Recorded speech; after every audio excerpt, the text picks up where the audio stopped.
Innal hamdalillah nahmaduhu wa nasta'inuhu wa nastaghfiruh wa na'udzu billahi min syururi anfusina wa min sayyiati a'malina may yahdihillahu fala mudilla lahu wa man yudlil fala hadiya lahu asyhadu an la ilaha illallah wa asyhadu anna muhammadan abduhu wa rasuluh Allahumma shalli wa sallim ala Muhammadin wa ala alihi wa ashabihi ajma'in. Ya ayyuhalladzina amanu ittaqullaha haqqa tuqatih wa la tamutunna illa wa antum muslimun. Qala Allah ta'ala fil Qur'anil Karim, innal haqqu min rabbika fala takunanna minal mumtarin wa likulli wijhatin huwa muwalliha fastabiqul khairat.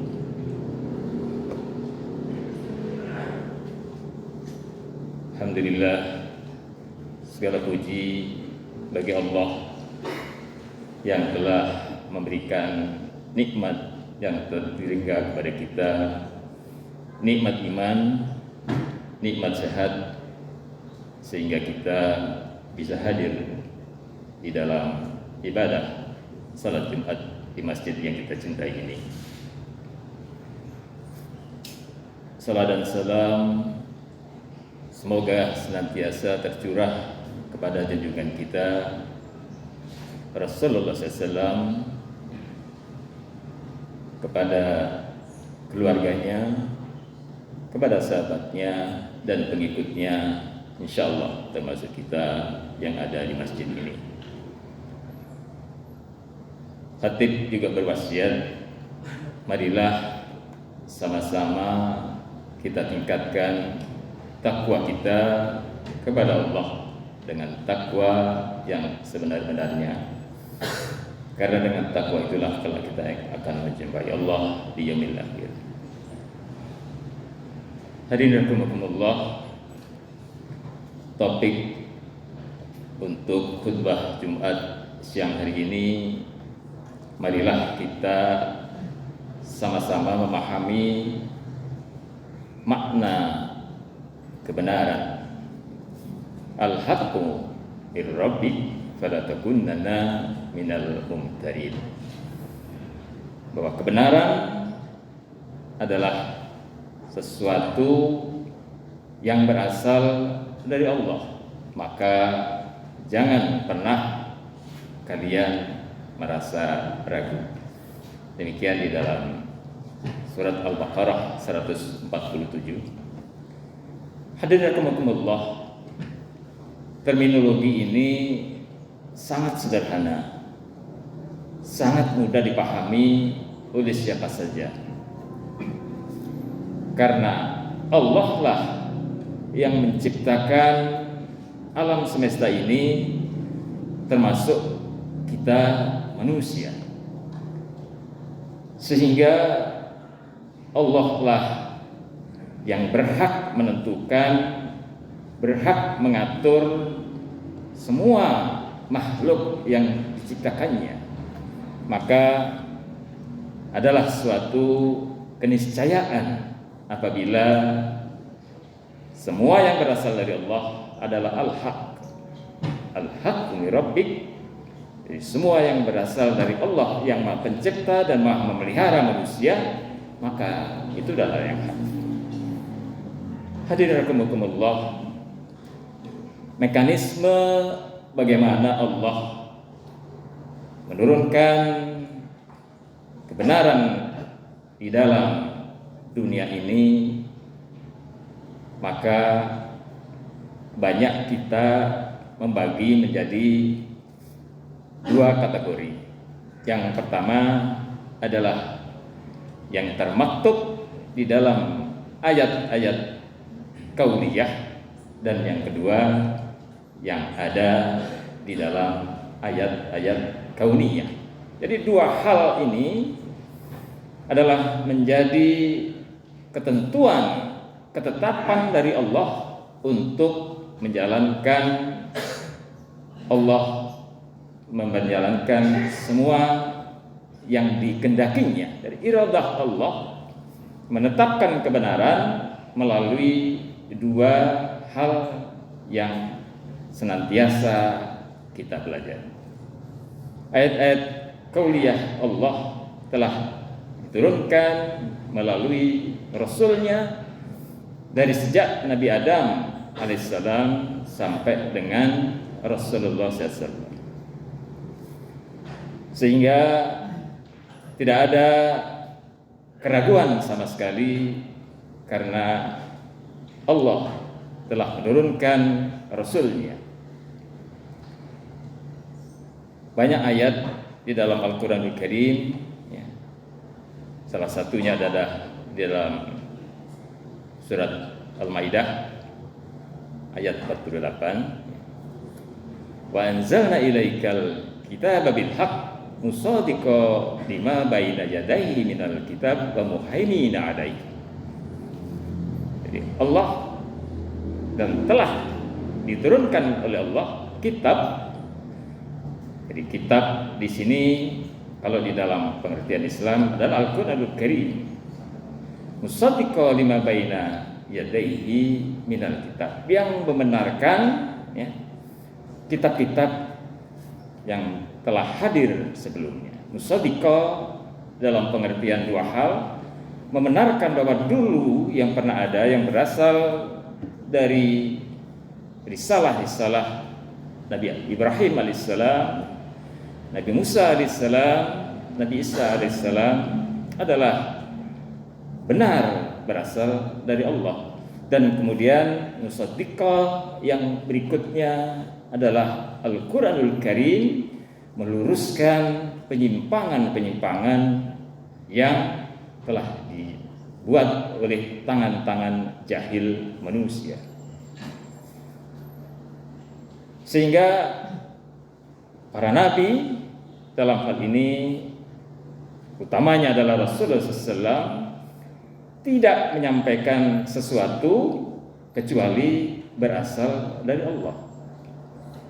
Sehingga Rasulullah SAW pernah bersabda, aku tinggalkan kepadamu, kepada kalian, kepada kita dua hal. Yang pertama adalah Al-Quranul Karim, kitabullah. Dan yang kedua adalah sunnahku. Sehingga dua itulah yang menjadi patokan kita untuk memahami kebenaran. Jadi kebenaran itu yang pertama kali kita lihat dari asal usul siapa yang menyampaikan. Dalam hal ini asalnya adalah dari Allah, kemudian yang menyampaikan kepada kita adalah Rasulullah SAW. Oleh sebab itu maka Rasulullah SAW sejak kecil telah berlaku jujur, tidak pernah berbohong sama sekali, sehingga beliau dikenal sebagai Al-Amin. Ini adalah persoalan pertama ketika memahami kebenaran, melihat dari asalnya adalah dari Allah melalui Rasulnya. Kemudian yang kedua, untuk melihat kebenaran bahwa apa-apa yang disampaikan oleh Allah kepada kita yang hidup di dunia ini, tujuan akhirnya adalah untuk kepentingan akhirat. Inilah menjadi satu bagian penting ketika pada era sekarang, era komunikasi yang sangat banyak informasi berseliweran, kadang-kadang kita bingung untuk melihat mana yang benar dan mana yang salah.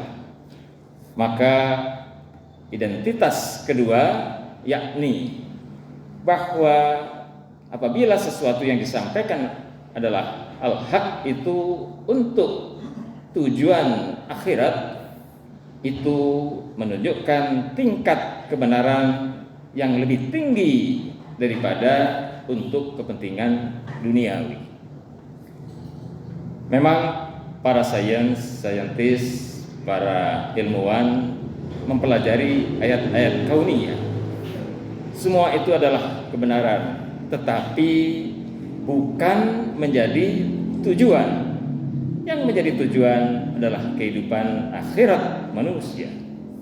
Sedangkan kebenaran sains hanya menjadi alat agar kita bisa menjalani kehidupan di dunia ini dengan sebaik-baiknya, agar ibadah kita kepada Allah adalah mendekati keinginan Allah SWT dan mengikuti Rasulnya, yakni Rasulullah SAW. Jadi apabila ada orang yang membenturkan, misalnya mengutamakan kesejahteraan daripada ibadah, daripada melaksanakan syariat, maka hal ini apabila mereka mendahulukan kepentingan dunia, maka hal ini mudah kita pahami bahwa hal tersebut pasti mengandung kesalahan, karena tujuan kita diciptakan oleh Allah adalah untuk beribadah kepada Allah. Hadirin rahimakumullah, ayat-ayat kauniyah Allah memang adalah satu kebenaran. Jadi apabila kita membuka bagaimana para ilmuwan menerjemahkan apa itu kebenaran, jadi kalau di dalam metodologi kebenaran disebut bahwa the truth, kebenaran adalah is being true, adalah sesuatu yang saat ini sedang benar menurut hasil penelitian dan penemuan secara sains. Artinya pengetahuan manusia untuk mengenal alam semesta ini mengalami satu proses yang makin lama makin akurat. Oleh sebab itulah penelitian senantiasa dibuat oleh manusia, tetapi semua itu menjalani suatu proses sehingga makin lama makin akurat, tetapi bukan menjadi tujuan, tetapi semuanya hanya menjadi alat untuk kehidupan manusia.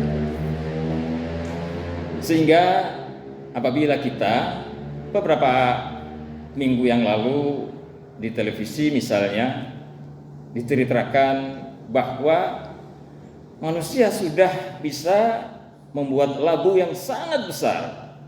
Nah, ini adalah hasil penelitian, tetapi suatu ketika nanti akan diketemukan bahwa apakah labu yang besar itu bermanfaat untuk kehidupan manusia atau justru menimbulkan mudarat.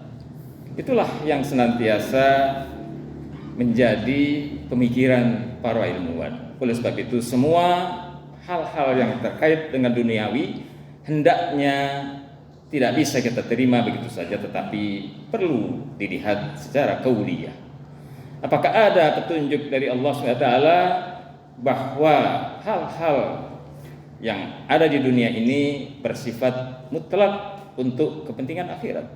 Apabila ada persatuan antara kauniyah dan kauliyah, itulah mendekatkan kepada kebenaran yang lebih baik. Kemudian yang ketiga adalah bagaimana bukti-bukti sejarah.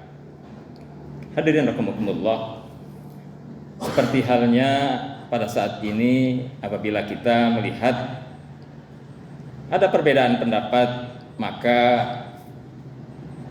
salah satu atau dua-duanya mengklaim sebagai hal yang benar.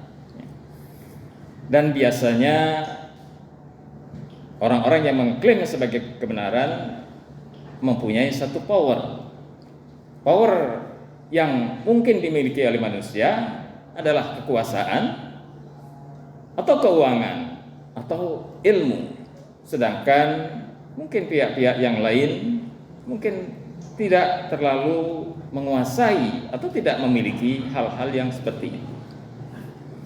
Oleh sebab itu maka pernah terjadi ketika Raja Namrud berkuasa, dia mengklaim dirinya sebagai Tuhan.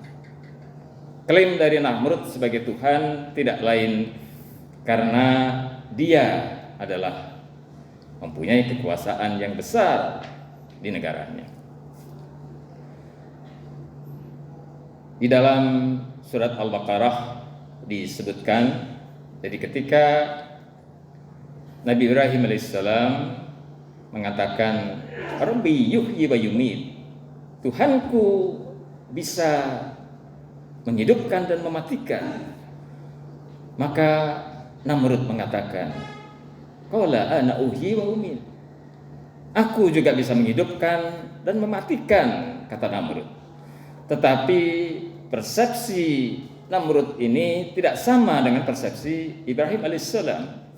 Yang dimaksud oleh Nabi Ibrahim adalah menghidupkan dari yang mati.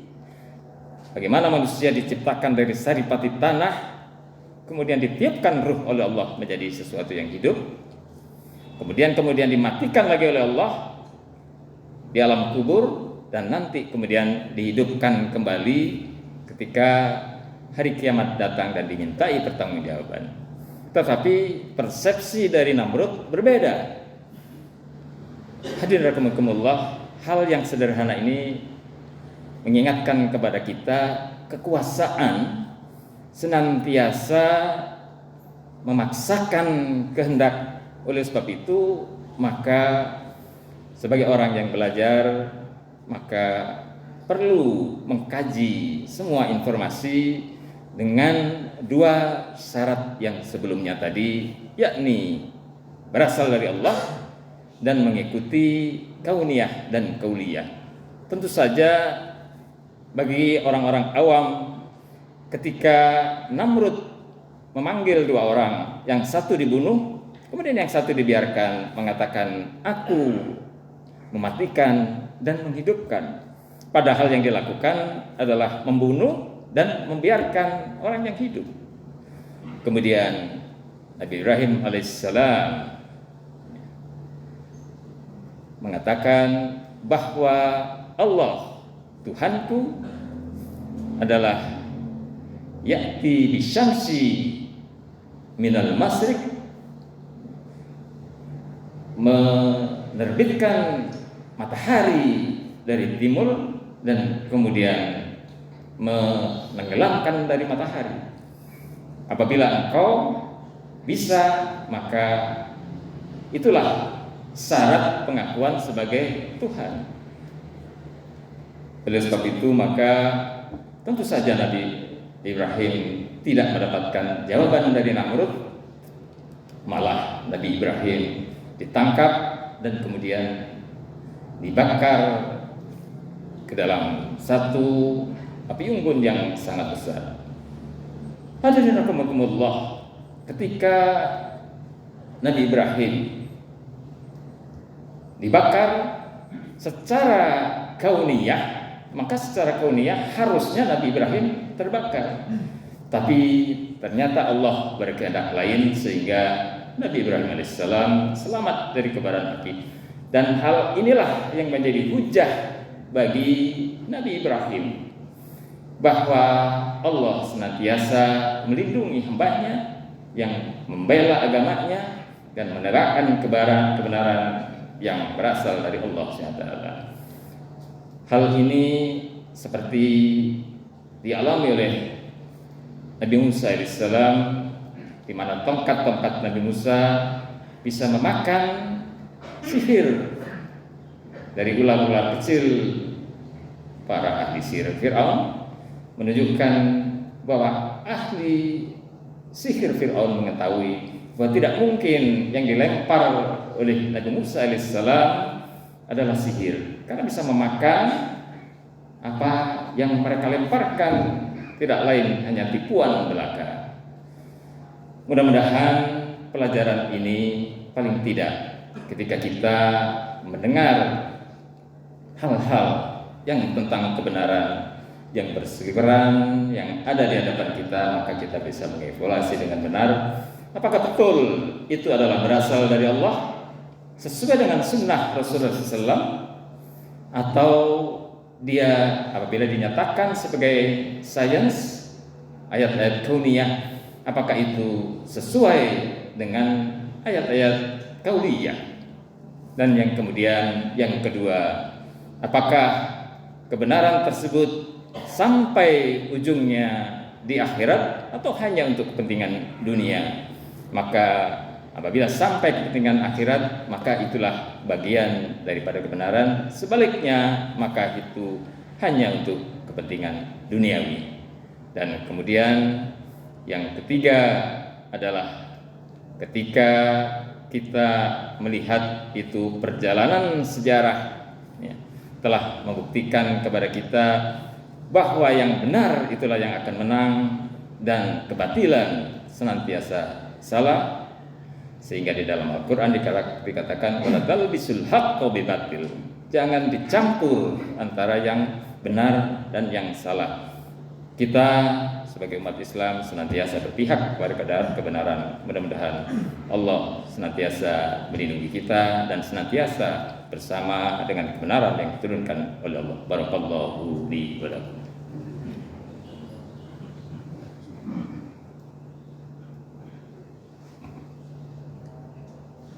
Alhamdulillah hadana li hada wa ma kunna linahtadiya laula an hadana Allah. Asyhadu an la ilaha illallah wa asyhadu anna Muhammadan abduhu wa rasuluh. Allahumma shalli wa sallim ala Muhammadin wa ala ali Muhammad. Hadirin rahimakumullah, ketika kita telah mengetahui bagaimana memahami satu kebenaran, maka ada syarat untuk bisa mengetahuinya. Syarat tersebut tidak lain adalah ilmu. Dua hal ilmu yang dibutuhkan adalah ilmu qauliyah dan ilmu kauniyah. Ilmu-ilmu qauliyah yang berasal dari Al-Quranul Karim maupun Sunnah Rasulullah SAW yang inti, yang menegakkan kepada tauhid, bersifat wajib. Adapun hal-hal yang terkait dengan kauniyah, sains, maka menjadi fardu kifayah. Oleh sebab itu, keterbatasan manusia tidak mungkin untuk memahami semua hal, maka hendaknya waktu kita pakai untuk melihat, memahami dan mengamalkan apa-apa yang bersifat wajib. Apabila kita sudah mempunyai kelebihan waktu dan kemampuan hal yang lain, maka kita lakukan sesuatu yang sunnah. Demikian seterusnya, sehingga ilmu kita makin lama makin lebih memahami, kompleksitas dari informasi semakin banyak. Dan salah satu yang diingatkan Rasulullah SAW, jangan tinggalkan jamaah. Apabila kita tidak memahami, maka di dalam jamaah itulah kita bisa saling tukar informasi, tanya jawab dan seterusnya, sehingga kita tidak tersesat di dalam memahami, dan informasi yang kita lihat, kita dengar, semua kita pahami berdasarkan apa-apa yang ada di dalam Al-Quranul Karim, Sunnah Rasulullah SAW, ayat kauniyah, dan juga berdasarkan diskusi kita dan para ulama. Mudah-mudahan Allah memudahkan kita untuk senantiasa dekat dengan kebenaran. Allahumma shalli wa sallim ala Muhammadin wa ala ali Muhammad. Allahumma ighfir lil muslimin wal muslimat wal mu'minin wal mu'minat al ahya'i minhum wal amwat. Rabbana zalamna anfusana wa illam taghfir lana wa tarhamna lanakunanna minal khasirin. Rabbana hab lana min azwajina wa dhurriyyatina qurrata a'yun waj'alna lil muttaqina imama. Allahumma afrik alana sabran, Allahumma afrik alana sabran, Allahumma afrik alana sabran wa tawaffana muslimin wa tsabbit aqdamana fansurna alal qaumil kafirin. Rabbana atina fid dunya hasanah wa fil akhirati hasanah wa qina azabannar.